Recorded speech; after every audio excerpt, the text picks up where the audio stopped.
अस्सलाम वालेकुम everyone, welcome back to my channel मेरा घर मेरी जन्नत। तो कैसे हैं आप सब? आई होप कि आप सब ठीक होंगे। तो आज है सैटरडे और आज पूरी ही फैमिली घर में है। तो यहाँ पे मैं कुछ ख़ास स्पेशल तैयारी कर रही हूँ। एक्चुअली आज मेरे दोनों ही बेटों की छुट्टी है और दोनों ही सुबह से गए हुए हैं फार्म हाउस। वहाँ पर हमारे बकरे जो थे वहाँ पे रखे हुए थे। तो आज कुर्बानी के लिए जो बकरे हैं आज वो लाने गए हैं। हमारे ही कॉम्प्लेक्स के और भी बच्चों के जो बकरे हैं उसी फार्म में है। 1 साल से तकरीबन हम लोग पाल रहे हैं और आज सुबह से ये दोनों मेरे बेटे गए हुए हैं। दोपहर का खाने का वक्त भी चला गया बट इनका पता नहीं है। तो आते आते शाम हो जाएगी। तो मैंने सोचा कि आज कुछ ख़ास बनाती हूँ इनके लिए और इनके साथ साथ इनके दोस्तों को भी ट्रीट देती हूँ, क्योंकि ये तो बहुत ही मुबारक बात है ना कि घर में कुर्बानी होगी। तो इससे बेहतर चीज़ और क्या होती है। एक तो यहाँ पे मैंने पिज़्ज़ा के लिए डो लगा दिया है। मैदे के आटे के अंदर मैंने शक्कर, नमक, ईस्ट और ऑरिगानो डाल के जो है ना इसे गूँध लिया है। ऊपर से थोड़ा सा ऑयल लगा दिया और इसे हम रख देंगे फर्मेंट होने के लिए। तो 1 से 1.5 घंटा आराम से लग जाएगा इसे प्रूफ होने के लिए। तो अब यहाँ पे मैं बना रही हूँ मीठा और मीठे में मैं बना रही हूँ फ्रूट कस्टर्ड। तो यहाँ पे मैंने ले लिया है दूध।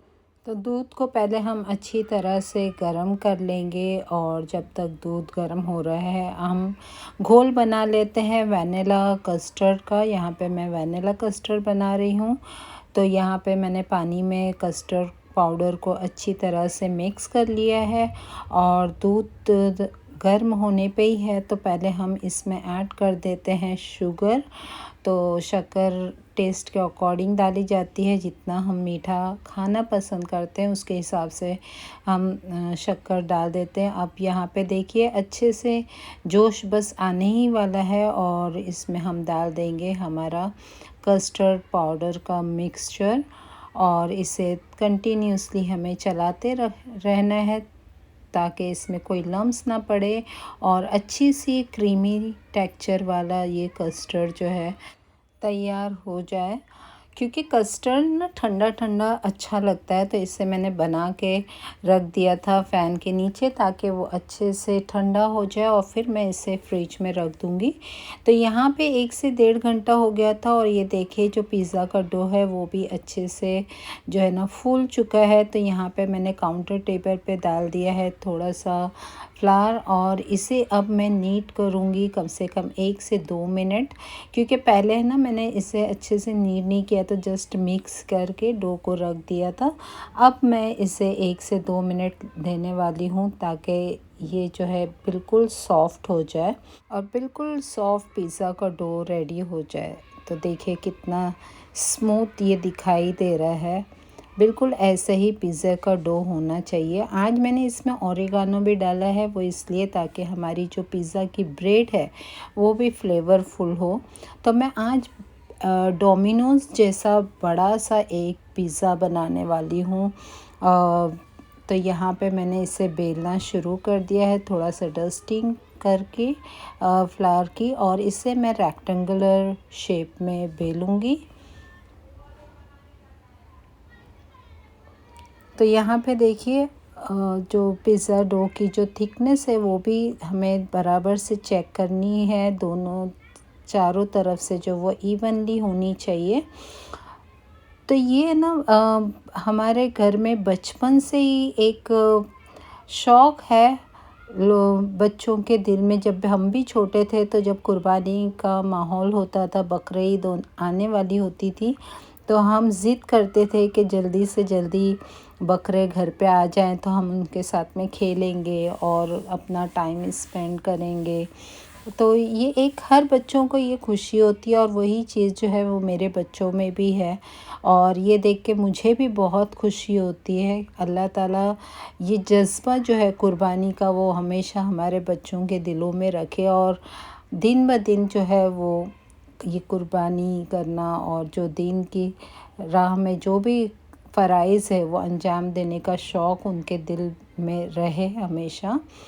तो यहाँ पे मैं पिज़्ज़ा को जो है ना, आपने देखा कि मैंने रोल करके इसे ट्रे में रख दिया है, लेकिन इसे मैंने रेस्ट के लिए रखा है, अभी मैंने बेक करने के लिए नहीं रखा है। जब तक पिज़्ज़ा का जो ब्रेड है वो रेस्ट कर रहा है, मैं यहाँ पे वेजिटेबल कट कर रही हूँ पिज़्ज़ा के लिए। तो यहाँ पे मैंने हाफ़ प्याज ले लिए, उसको इस तरह से स्लाइसेस में कट करके उसके लच्छे अलग कर लिए। आधी कैप्सिकम ली है, यहाँ पे बॉयल कॉर्न है, ये फ्रोज़न कॉर्न है। और साथ में ही ये देखिए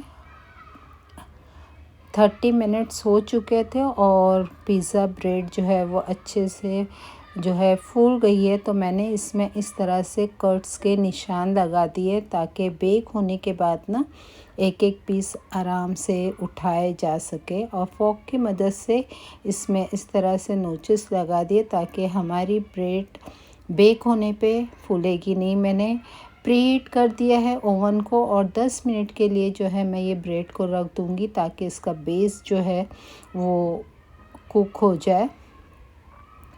तो 10 मिनट्स इनफ है ब्रेड को सिर्फ सेकने के लिए। तो यहाँ पे आज मैं वेजिटेबल पिज़्ज़ा बना रही हूँ, जिसमें मैं वेजिटेबल के साथ में डालूँगी पनीर। तो पनीर के इस तरह से छोटे छोटे डाइस में मैंने इसे कट कर लिए है।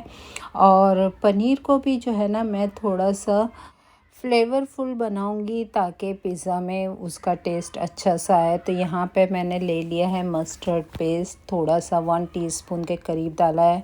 चिली फ्लेक्स डाल दिए है और साथ में ही मैंने डाला है थोड़ा सा ऑरिगानो और इसे मैंने टॉस कर लिया है। और ये हमारा जो पनीर है वो रेडी हो गया है टॉपिंग के लिए। तो अभी सारी चीज़ें रेडी हो गई है। तो यहाँ पे मैंने देखा सॉस, पिज़्ज़ा सॉस निकाला तो थोड़ा सा ही था।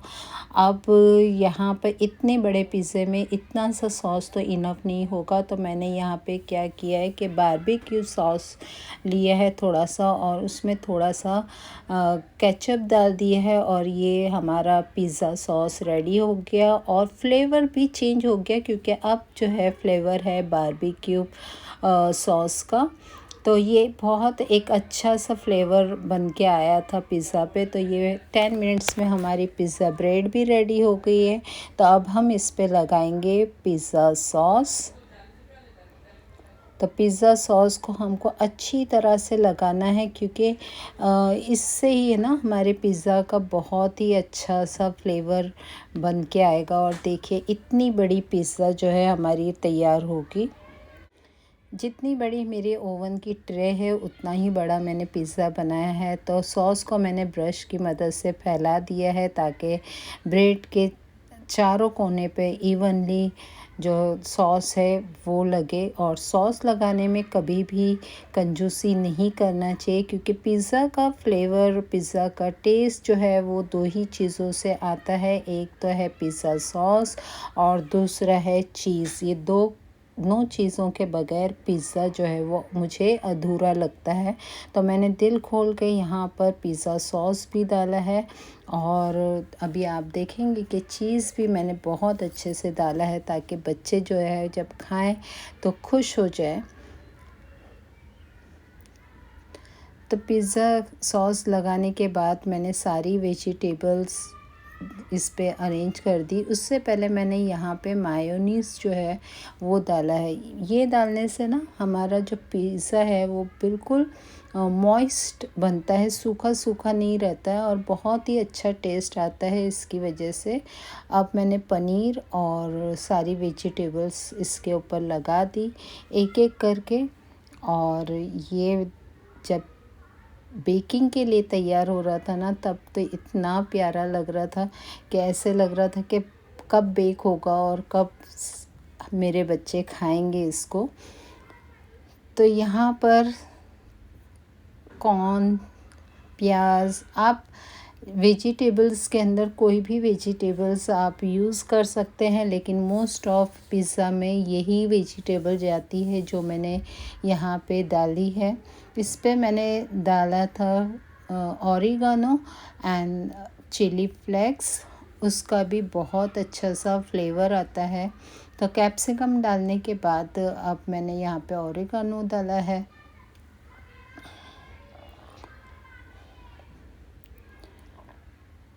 तो इस तरह से मैं कई मर्तबा ये पिज़्ज़ा बनाती रहती हूँ घर में, लेकिन आज मैं मोहल्ले के बच्चों को भी इस तरह से बना के खिला रही हूँ, तो उसका भी एक अलग ही खुशी होती है। और मुझे तो बहुत अच्छा लगता है कि मैं कुछ चीज़ बनाऊँ और सारे लोगों को खिलाऊँ। तो यहाँ पर हमारा पिज़्ज़ा बस रेडी हो रहा है ओवन में जाने के लिए, और अभी भी बच्चों को आने में थोड़ा सा वक्त था, तो मैंने इसे अभी बेक नहीं किया है, क्योंकि एक बार चीज़ जब मेल्ट हो जाती है ना, तो उसको दोबारा जब गरम करो तो वो बात नहीं रहती। तो मैं चाह रही थी कि जब बच्चे आएँ तब मैं उसे गरमा गरम बेक करूं और बच्चों को सर्व करूं। तो इसलिए मैंने सारी चीज़ें कर ली और इसे रख दिया साइड में, और मैंने सोचा जब बच्चे आ जाएंगे तब मैं इसे बेकिंग के लिए रखूँगी। और यहाँ पर मैं ले ली हूँ फ्रूट और इसे मैं कट करके डालूँगी अपने कस्टर्ड में। तो यहाँ पे मैंने खरबूजा और एप्पल का ही इस्तेमाल किया है, क्योंकि मेरे बच्चे केला वगैरह जो है वो कस्टर्ड में पसंद नहीं करते हैं, इसलिए मैंने ये 2 फ्रूट ही इस्तेमाल किया था कस्टर्ड में, ताकि बच्चे खुशी खुशी खाएं। क्योंकि अगर हम ऐसी चीज़ बनाएं जो बच्चे पसंद ही नहीं करते, तो फिर वो चीज़ बनाने का कोई मतलब ही नहीं है। तो इसलिए मैं उस चीज़ का भी बहुत ज़्यादा ख्याल रखती हूँ। और इतने में ही कॉल आया कि ये लोग आ गए हैं, और हम लोगों ने जल्दी जल्दी से अपना काम जो है वो रख दिया साइड में, और हम चले गए नीचे ताकि देखें कि सारे जो बकरे आए हैं वो कैसे हैं। तो माशाल्लाह एक एक करके सारों को निकाला गया। काफ़ी लंबे सफ़र से आए थे तो काफ़ी थक भी गए थे बकरे, और बच्चों की हालत तो ऐसी हो गई थी कि वो भी आधे बकरे ही लग रहे थे मुझको। तो ऐसा हो जाता है जब भी ये लोग फार्म जाते हैं, और तो दिन भर बकरों के साथ में रह के उनके कपड़ों में से भी वैसे ही स्मेल आने लगती है। लेकिन बहरहाल सारे ही बकरे माशाल्लाह बहुत ही प्यारे, खूबसूरत और तंदुरुस्त थे। आप लोग भी ज़रूर माशाल्लाह कह दीजिएगा। और मैं तो दुआ करती हूँ कि हर मुसलमान के घर में जो है ना कुर्बानी हो, क्योंकि मैंने ये देखा है कि कुर्बानी की एक अलग ही बात होती है और एक अलग ही खुशी होती है। बचपन से ही हमने कुर्बानी का जो माहौल है वो देखा है। मम्मी के घर में भी ये कुर्बानी हुआ करती थी। अल्हम्दुलिल्लाह अब मेरे घर में भी कुर्बानी होती है, तो मुझे बहुत ज़्यादा खुशी है। उसके बाद हम आ गए थे घर पे और मगरिब पढ़ ली, और मैंने कहा था कि मगरिब के बाद, क्योंकि बकरे जो है वो थके मांदे आए थे, तो वो लोग कह रहे थे कि थोड़ा उनको रेस्ट करवा के फिर हम लोग आते हैं खाने पीने के लिए। तो तब तक मैंने नमाज़ अदा कर दी और उसके बाद सारी प्रिपरेशन की। तो यहाँ पे फ्रोज़न समोसे भी रखे हुए थे और फ्राइज़ थे, तो वो भी मैंने फ्राई कर दिए, ताकि इनके जो टी पार्टी है उसमें सारी चीज़ें मैं रख दूँ। और ये देखिए हमारा पिज़्ज़ा बेक होके कितना प्यारा लग रहा है।